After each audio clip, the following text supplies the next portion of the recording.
Who's actually going to get the most out of this machine? Who should just keep scrolling? And does the price make sense for someone who just wants a solid gaming laptop without blowing the budget?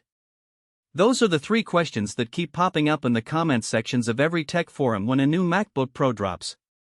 If you're on the fence, you're probably wondering whether the new 14-inch Apple MacBook Pro with the M4 Max chip can really hold its own in a gaming-centric world, or if you'd be better off spending that cash on a desktop rig or a more traditional gaming laptop. Link is in the description if you want to check the product details on Amazon.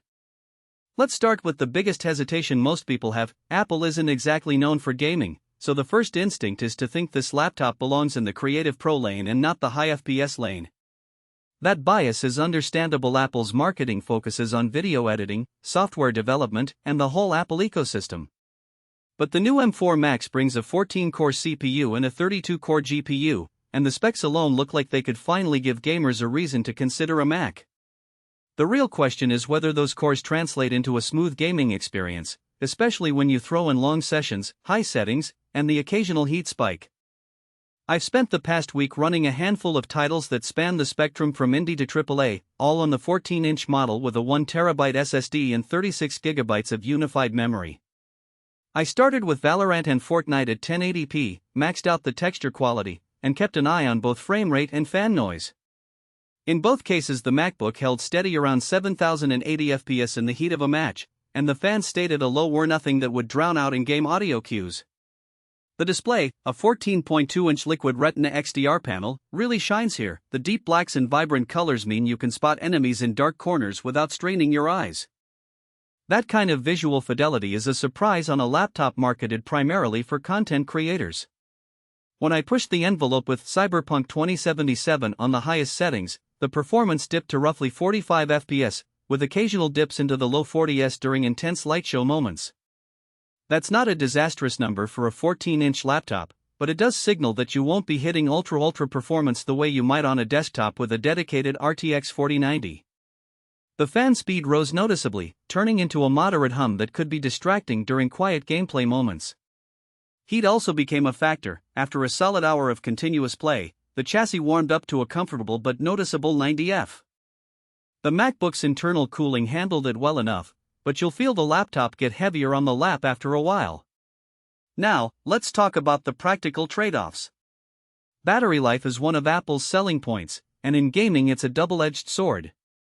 In real-world testing, playing Minecraft with shaders on for an hour gave me about 4 hours of runtime before the charger was needed. Push a demanding title like Elden Ring and you're looking at roughly 2-hour sprints.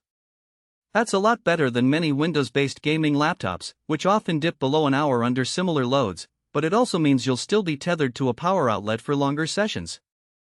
If you're the type who wants to game on the couch without a cord, the MacBook's battery won't free you completely, but it does give you more flexibility than a lot of its competitors. Portability is another bright spot. The 14-inch form factor, at under 4 pounds, makes it easy to slip into a backpack or carry on a plane. For a gamer who travels for conventions or simply likes to game in coffee shops, that weight advantage is tangible. The keyboard, with its scissor-type mechanism, offers a satisfying tactile feel that is more precise than many budget mechanical keyboards in the gaming space. The key travel isn't deep enough for those who love a very clicky feel, but it's consistent and reliable for extended typing or quick key presses during a multiplayer match. On the downside, the price tag is where the conversation gets loud. At close to $3,000 for the base configuration 14-inch M4 Max, 36GB RAM, 1TB SSD, you're paying a premium for an ecosystem lock-in, not just raw hardware. If you compare that to a dedicated gaming laptop with a comparable GPU, you can often find a 16-inch Windows machine with a RTX 3070 for a few $100s less, and with a larger battery pack. Those machines will typically run hotter and louder, but they'll also give you a little more headroom for future-proofing.